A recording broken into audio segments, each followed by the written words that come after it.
Hello students, welcome to my YouTube channel easy learning. इस video में हम BPSE 142 की बुक जिसका नाम है वैश्वीकरण की दुनिया में भारत की विदेश नीति, इसके थर्ड यूनिट के फर्स्ट मोस्ट इम्पोर्टेंट क्वेश्चन पर डिस्कशन करेंगे।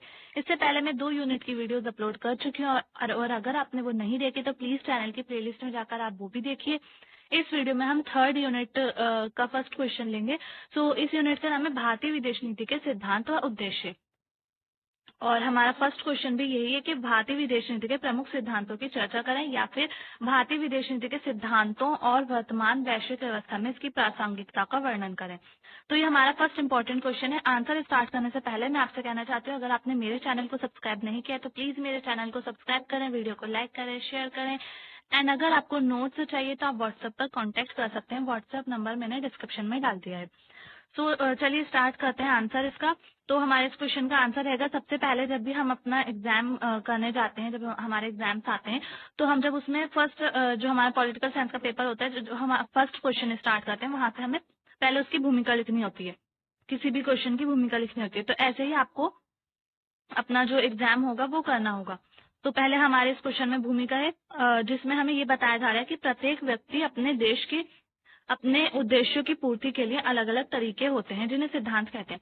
कोई भी व्यक्ति है वो अपना उद्देश्य चाहता है, मतलब कि वो चाहता है कि उसका विकास हो, उसका डेवलपमेंट हो, तो उसके लिए वो अलग अलग तरीके अपनाता है, अलग अलग स्ट्रेटेजीज का यूज करके वो उनको उस जो है अपना जो उद्देश्य होते हैं उनको प्राप्त करता है या फिर अपना विकास करता है। तो इन्हीं को ही हम सिद्धांत कहते हैं। अब इसी तरह कोई भी देश जब अपने अलग अलग उद्देश्यों को प्राप्त मतलब उद्देश्य होते हैं, उद्देश्यों को अपनाकर वो अपने कुछ सिद्धांत बनाता है, कुछ तरीके बनाता है, उनको अपनाता है, तो वो उसके सिद्धांत कहलाते हैं। इसी तरह भारत अपनी विदेश नीति में विभिन्न सिद्धांतों को अपनाकर अंतर्राष्ट्रीय संबंधों की स्थापना करता है। मतलब कि जो भारत है वो जो अंतर्राष्ट्रीय देश हैं उनके साथ अपने किस तरह से रिलेशनशिप्स बनाता है, संबंध बनाता है, उसकी स्थापना किस तरह से करता है और किन सिद्धांतों को अपनाकर करता है, उसके बारे में हम इस क्वेश्चन पर डिस्कशन करेंगे। तो भारत एक विभिन्नताओं वाला देश है और इसकी संस्कृति पूरे विश्व में सबसे पुरानी है। इसी कारण भारत जो है वो एक ऐसा देश है जिसकी समतुल्य कोई भी देश नहीं है। मतलब कि उसके बराबर कोई भी देश नहीं है। हर किसी देश की कुछ ना कुछ विशेषता आती है, लेकिन भारत में काफी सारी संस्कृतियों के मानने वाले लोग रहते हैं, बहुत ज्यादा विभिन्नता है, बहुत सारी भाषा के बोलने वाले लोग रहते हैं, यहाँ पे डिफरेंट डिफरेंट कल्चर्स हैं। तो इसीलिए जो है ये जो है भारत किसी भी देश के समतुल्य नहीं है। इसी कारण भारत की विदेश नीति के सिद्धांतों में भी दार्शनिकता देखने को मिलती है हमें। तो भारतीय सिद्धांत पूरे विश्व को सहयोग करते हुए सहकारी अंतर्राष्ट्रीय व्यवस्था पर बल देते हैं। मतलब कि वो जो है वो लड़ाई झगड़े को बल नहीं देते, हिंसा पर बल नहीं देते, बल्कि जो सहकारी सहयोग करते हैं सबका और सहकारी अंतर्राष्ट्रीय व्यवस्था जो है उसको अपनाते हैं। तो अब अंतर्राष्ट्रीय जो भारतीय विदेश नीति है उसके सिद्धांत कौन कौन से उसके बारे में हम देखेंगे। तो भारतीय विदेश नीति के सिद्धांत पूरे विश्व के लाभ तथा हित की बात करते हैं। मतलब कि न सिर्फ अपना लाभ, पूरे हित का लाभ होना चाहिए और पूरा जो विश्व है उसका हित और उसी का लाभ होना चाहिए। भारत अकेले महाशक्ति नहीं बनना चाहता, बल्कि वो पूरे विश्व में शक्तियों का विकेंद्रीकरण करना चाहता है। और न ही भारत ये चाहता है कि कोई एक देश विश्व में महाशक्ति बन जाए। भारत चाहता है कि सभी देशों के पास शक्तियां हों। अगर कोई एक महाशक्ति बन जाएगा तो वो पूरी जो विश्व है उसको कंट्रोल करेगा, उसके देशों पर अपना जो अधिकार है वो जमाएगा और लोगों को कंट्रोल करना शुरू कर देगा। जो छोटे छोटे देश होंगे वो उसके उपनिवेश बन जाएंगे। तो इसलिए जैसे भारत के साथ भी हुआ था, ब्रिटिश जो थे ब्रिटिशर्स वो किसी समय पर काफी ज्यादा शक्तिशाली हो गए थे, महाशक्ति बन गए थे। उसके बाद उन्होंने छोटे छोटे जो उपनिवेश थे और ज्यादातर देशों को जो है उन्होंने कंट्रोल करना शुरू कर दिया था। जो छोटी छोटी कंट्रीज थी उनको अपना उपनिवेश बना लिया था। तो इसलिए भारत चाहता है कि कोई भी किसी भी एक देश के पास इतनी शक्ति नहीं होनी चाहिए कि वो महाशक्ति कहलाए, बल्कि भारत चाहता है कि पूरे देश में जो शक्तियां हैं उसका विकेंद्रीकरण हो जाए, पूरे विश्व में जितने भी देश हैं सबके पास शक्ति हो। अतः भारतीय विदेश नीति के निम्न सिद्धांत है। तो पहला जो सिद्धांत है वो है गुटनिरपेक्षता। और ये जो टॉपिक है ना आपके लिए, ये यूनिट काफी ज्यादा इंपॉर्टेंट हो जाता है क्योंकि इसमें सिद्धांत और जो उद्देश्य उनकी बात हो रही है। तो हमारा जो पहला सिद्धांत आएगा वो आएगा गुटनिरपेक्षता। गुटनिरपेक्षता यानी कि non alignment, policy of non alignment, NAM भी कहते हैं इसे।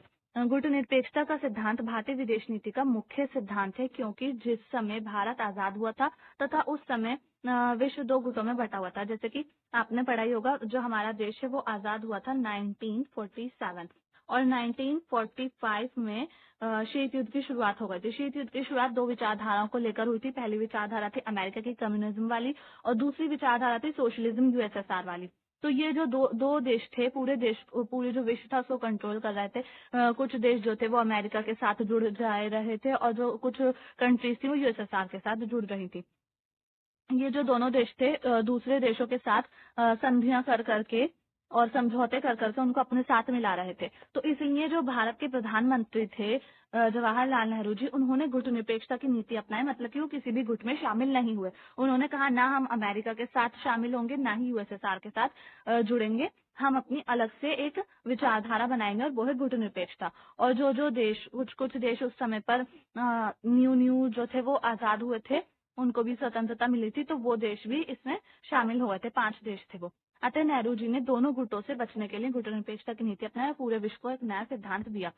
तो ये एक नया सिद्धांत था। और ये जो गुटनिरपेक्षता की नीति थी इसमें कौन कौन से 5 देश शामिल हुए थे भारत के साथ, या फिर हम कह सकते हैं जवाहरलाल नेहरू जी के साथ। तो पहला था इजिप्ट, घाना, इंडोनेशिया, युगोस्लाविया। ये 4 देश अलग से थे और 5वां था भारत। तो इन सब ने मिलकर गुटनिरपेक्षता की नीति अपनाई थी, ताकि विश्व में जो है ये दोनों देश अमेरिका और यूएसएसआर पूरे विश्व को कंट्रोल ना करें, इसलिए। और जो है ये अपने जो छोटे छोटे देशों को उन्होंने अपने साथ मिला लिया था, उनको ये लोग कंट्रोल भी करने लगे थे। जैसा ये दोनों कंट्रीज यूएसएसआर और अमेरिका चाहते थे, वैसे ही वो छोटे छोटे देश उनकी बात मानकर वैसे ही करते थे, क्योंकि ये लोग उनको पैसा देते थे और भी बहुत सारी चीजें थी जो उनको देते थे।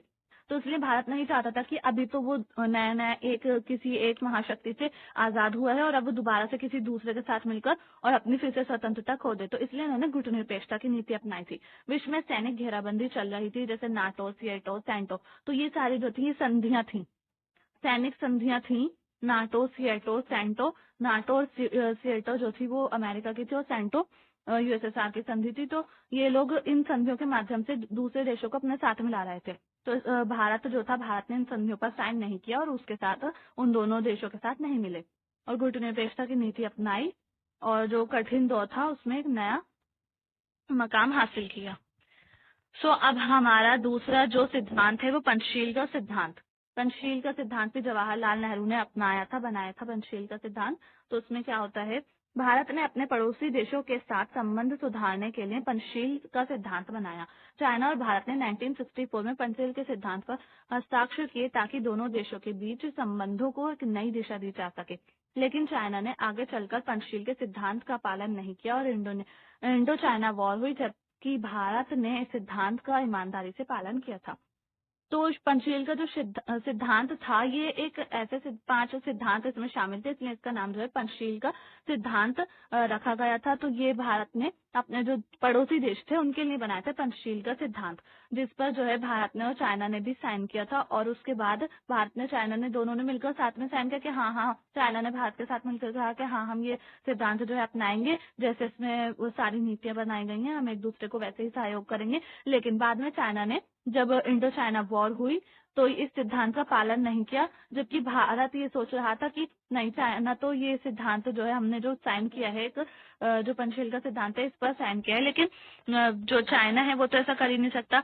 तो विश्वासघात किया था चाइना ने और भारत को बहुत बुरी तरह से हानि हुई थी। भारत जो है इस युद्ध में हार गया था इसी वजह से, क्योंकि भारत ने अंधविश्वास कर लिया था चाइना पर। अब पंचशील का जो सिद्धांत था उसके अंदर 5 तत्व या फिर हम 5 सिद्धांत कह सकते हैं जो शामिल थे, वो ये थे। पहला वाला है एक दूसरे की संप्रभुता व क्षेत्रीय अखंडता का सम्मान करना। मतलब किसी के भी क्षेत्र पर कब्जा नहीं करना, एक दूसरे की जो संप्रभुता है, एक तरीके से हम कहते हैं संप्रभुता का मतलब होता है निर्णय लेने की क्षमता, और अखंडता का सम्मान करना, एक दूसरे के प्रति गैर आक्रामकता, मतलब कि एक दूसरे के प्रति नॉन वायलेंस, एक दूसरे के आंतरिक मामलों में गैर हस्तक्षेप, किसी भी जो अंदर के मामले होंगे उसमें हस्तक्षेप नहीं किया जाएगा, समानता पर आधारित आपसी लाभपूर्ण संबंध बनाए जाएंगे, शांतिपूर्ण सहस्तित्व शांतिपूर्ण संबंध बनाए जाएंगे। तो ये 5 सिद्धांत है पंचशील के सिद्धांत में। ये वाला हमारा पॉइंट कंप्लीट हो गया। थर्ड पॉइंट है हमारा उपनिवेशवाद और साम्राज्यवाद का विरोध। तो भारत जो था वो उपनिवेश भी था ब्रिटिश शासन का, और साम्राज्यवादी नीति यहाँ पर अपनाई जा रही थी। तो इसलिए भारत उपनिवेशवाद और साम्राज्यवाद का विरोध करता है। भारत को सख्त नफरत थी उपनिवेशवाद और साम्राज्यवाद से, रंग भेद से, ये सारी चीजों का भारत विरोध करता है।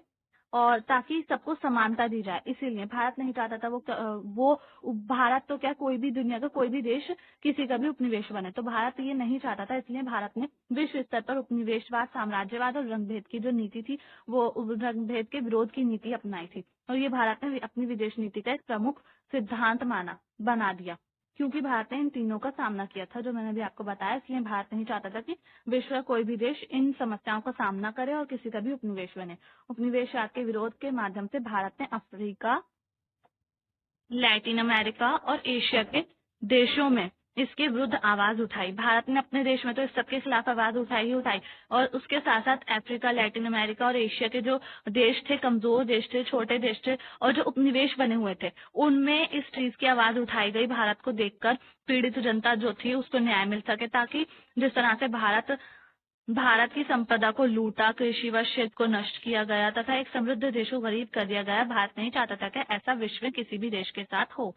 सो भारत के साथ बहुत बुरा व्यवहार किया था ब्रिटिशर्स ने भारत को अपना उपनिवेश बनाकर। तो भारत नहीं चाहता था कि ऐसा और किसी देश के साथ भी हो।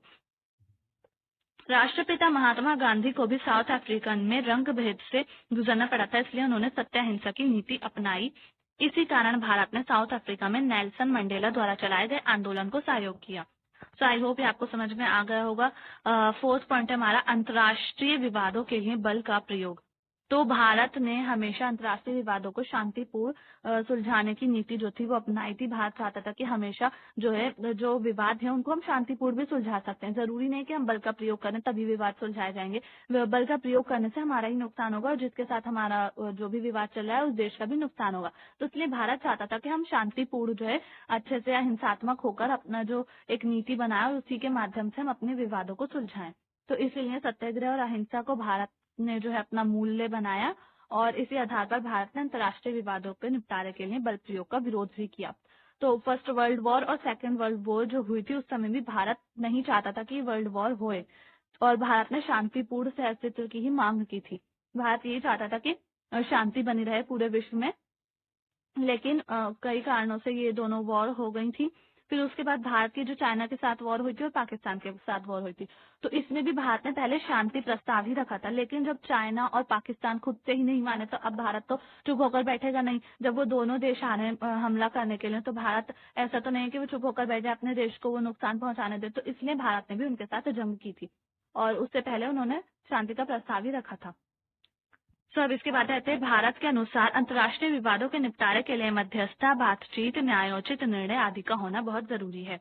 तो ये हमारा एक सिद्धांत हो जाएगा। फोर्थ सिद्धांत ये हमारा भारतीय विदेश नीति का। पांचवा सिद्धांत जो है भारतीय विदेश नीति का वो ये है कि भारत को यूएनओ में विश्वास है। 1945 में 24 अक्टूबर 1945 को हमारी यूएनओ बनाई गई थी। भारत ने उपनिवेशवादी देश होने के बाद भी 30 अक्टूबर 1945 को यूएनओ की सदस्यता प्राप्त की। देखिए 24 अक्टूबर 1945 को बनाई गई थी, 24 अक्टूबर को, और भारत ने इसमें अपनी सदस्यता कब प्राप्त कर ली थी? 30 अक्टूबर 1945, मतलब कि बनने के 6 दिन बाद ही भारत ने अपनी सदस्यता उसमें प्राप्त कर ली थी। इसलिए भारत को यूएनओ पर काफी ज्यादा विश्वास है। भारत यूएनओ पर दृढ़ विश्वास रखता है ताकि जो तीसरा विश्व युद्ध है वो नहीं हो। भारत अब नहीं चाहता कि जो हमारा विश्व उसमें तीसरा विश्व युद्ध हो, क्योंकि 2 विश्व युद्ध हो चुके हैं। अगर तीसरा विश्व युद्ध हुआ तो पूरा जो विश्व है वो पूरी तरह से तबाह हो जाएगा। और इसी विश्वास को कायम रखते हुए भारत ने कश्मीर मुद्दा यूएनओ को सौंप दिया, जबकि ये भारत की एक भूल थी, क्योंकि वो मुद्दा आज भी सॉल्व नहीं हो पाया। कश्मीर मुद्दा आज भी आधा कश्मीर पाकिस्तान के पास है और आधा हमारे पास है। ये था हमारा पांचवा सिद्धांत। छठा सिद्धांत है हमारा समतावादी अंतर्राष्ट्रीय व्यवस्था। समता या फिर हम समानता कह सकते हैं कि भारत चाहता है कि पूरे विश्व में समानता हो, अंतर्राष्ट्रीय व्यवस्था जो है उसमें समानता हो। तो ये है, भारत ने असमतावादी अंतर्राष्ट्रीय व्यवस्था पर बल दिया। भारत के अनुसार चाहे द्विपक्षीय संबंध हो या बहुपक्षीय संबंध हो, अंतर्राष्ट्रीय व्यवस्था में समानता वाली होनी चाहिए, ताकि कोई देश संबंधों को आधार बनाकर किसी दूसरे देश पर अपना निर्णय न थोपे और ना ही तानाशाही दिखाए, बल्कि दोनों देशों को समान है तथा समान लाभ मिलने चाहिए। तो भारत चाहता है कि पूरे विश्व में समानता वाली अंतर्राष्ट्रीय व्यवस्था होनी चाहिए, ताकि अगर हम किसी देश के साथ, एक छोटा देश है और एक बड़ा देश है, तो इन दोनों के एक दूसरे के साथ संबंध हैं, अब ये ना हो कि ये जो बड़ा देश है ये इस छोटे देश को खुद कंट्रोल करने लगे, संबंधों का लालच देकर या फिर कोई पैसा वैसा देकर या फिर लाभ देकर ये जो देश है इस देश को कंट्रोल करने लगे। तो इसलिए भारत चाहता है कि जितने अधिकार इस देश को मिले उतने ही अधिकार इस देश को भी मिलने चाहिए। मतलब कि जितने अधिकार बड़े देश को होंगे या फिर एक तरह से हम कह सकते हैं शक्तिशाली देश के पास हो, वैसे ही अधिकार उतने ही अधिकार छोटे देश के पास भी हो। तो इस तरह से समानता वाली व्यवस्था होनी चाहिए। तो भारत एशिया और अफ्रीका के देशों के सामने प्रतिनिधित्व को बढ़ाने की बात करता है। इसी कारण भारत चाहता है कि अंतर्राष्ट्रीय स्तर पर नई अंतर्राष्ट्रीय आर्थिक व्यवस्था हो ताकि छोटे देशों को भी आसानी से ऋण मिल सके और उनका विकास हो सके। सो आर्थिक व्यवस्था भी समानता वाली होनी चाहिए, भारत ये चाहता है। 7 पॉइंट है हमारा विश्व शांति में आस्था। तो भारत, मैंने भी आपको ऊपर बताया, भारत नहीं चाहता कि कोई भी युद्ध वगैरह हो, तो भारत विश्व शांति में आस्था रखता है और इसलिए भारत नहीं चाहता कि युद्ध हो। भारत अहिंसा को अपनाता है, हिंसा नहीं चाहता भारत, और अहिंसा के साथ समस्या का समाधान करना चाहता है और इसी कारण विवादों की शांतिपूर्ण समाधान भी करना चाहता है। और वर्तमान में भी भारत जो है वो इसी सिद्धांत पर चल रहा है। ऐसा नहीं हुआ है, कभी भी ऐसा नहीं हुआ है कि भारत ने खुद से चलकर किसी के साथ कोई युद्ध किया हो। जब किसी देश ने भारत के साथ युद्ध का ऐलान किया है तभी भारत ने भी उस देश को जवाब दिया है। ऐसा नहीं कि पहले ही भारत ने शुरू कर दिया हो। तो ये 8 पॉइंट है हमारा निरस्तीकरण, मतलब कि हथियारों को बनाने की बिल्कुल बात नहीं करता भारत। भारत चाहता है कि हथियारों को नहीं बनाना चाहिए। अगर हथियार बनेंगे तो बल का प्रयोग भी जरूरी होगा, बल का प्रयोग करेंगे, लोग ना चाहते हुए बल का प्रयोग करेंगे। तो इसलिए भारत नहीं चाहता कि हथियारों को बनाया जाए। भारत ने निरस्तीकरण पर बल दिया ताकि भारत नहीं चाहता था कि मानव विनाश के हथियारों का निर्माण हो, और शीत युद्ध के समय दोनों महाशक्तियां हथियारों का बड़े पैमाने पर निर्माण कर रही थी। इसलिए भारत ने इस तरह के परमाणु हथियारों पर बल नहीं दिया बल्कि इसका विरोध किया। तो शीत युद्ध के समय जब दोनों महाशक्तियां यानी कि अमेरिका और यूएसएसआर, जब वो बड़े पैमाने पर हथियार बना रहे थे, हर वक्त उनके यहाँ हथियार बनाए जा रहे थे, और जो यूएसएसआर था वो उसने हथियारों की दौड़ में वो इतना ज्यादा आगे हो चुका था कि उसके जो यूएसएसआर इतने सारे कंट्रीज से मिलकर बना हुआ था, एक संघ था यूएसएसआर। तो उसकी जितनी भी कंट्रीज थी वहां पर जो है आम लोग जो थे वो बहुत ज्यादा पीड़ित हो गए थे, भूखे मरने लगे थे। तो काफी ज्यादा जो है उनको नुकसान पहुंचा था हथियारों की वजह से ही। तो भारत नहीं चाहता कि ऐसे हथियार बनाए जाए जिससे जो है लोग जो है मानव का विनाश हो सके और जो मानवता है वो खत्म हो सके। और इसमें ये बताया जा रहा है कि अगर चाइना 1964 में एटम बम नहीं बनाता तो भारत भी एटम बम नहीं बनाता। भारत ने ये ऐसा जो एटम बम बनाया था भारत ने, वो इसलिए नहीं बनाया था ताकि कोई देश भारत का फायदा न उठा सके। भारत ने किसी देश को नीचा दिखाने के लिए या उस पर एटम बम फेंकने के लिए, उसको डराने के लिए नहीं बनाया था, बल्कि इसलिए बनाया था अगर कोई देश, जैसे चाइना है, अब अगर चाइना के पास एटम बम है तो चाइना कभी भी कुछ भी बात होगी हमें एटम बम से डरा सकता था। अगर हमारे पास एटम बम नहीं होता तो वो हमें डरा सकता था। लेकिन अब भारत के पास भी एटम बम है, चाइना के पास भी एटम बम है, तो अब जो चाइना है वो भारत को एटम बम की धमकी नहीं दे सकता है। तो इसीलिए शांति संतुलन के लिए भारत ने अपने लिए एटम बम बनाया था। सो गाइज, आई होप आपको ये समझ में आ गया होगा। नेक्स्ट क्वेश्चन है हमारा भारतीय विदेश नीति के उद्देश्य। तो ये हम नेक्स्ट वीडियो में देखेंगे। अगर आपको ये वीडियो पसंद है तो प्लीज वीडियो को लाइक करें, शेयर करें, चैनल को सब्सक्राइब करना ना भूलें। थैंक्स।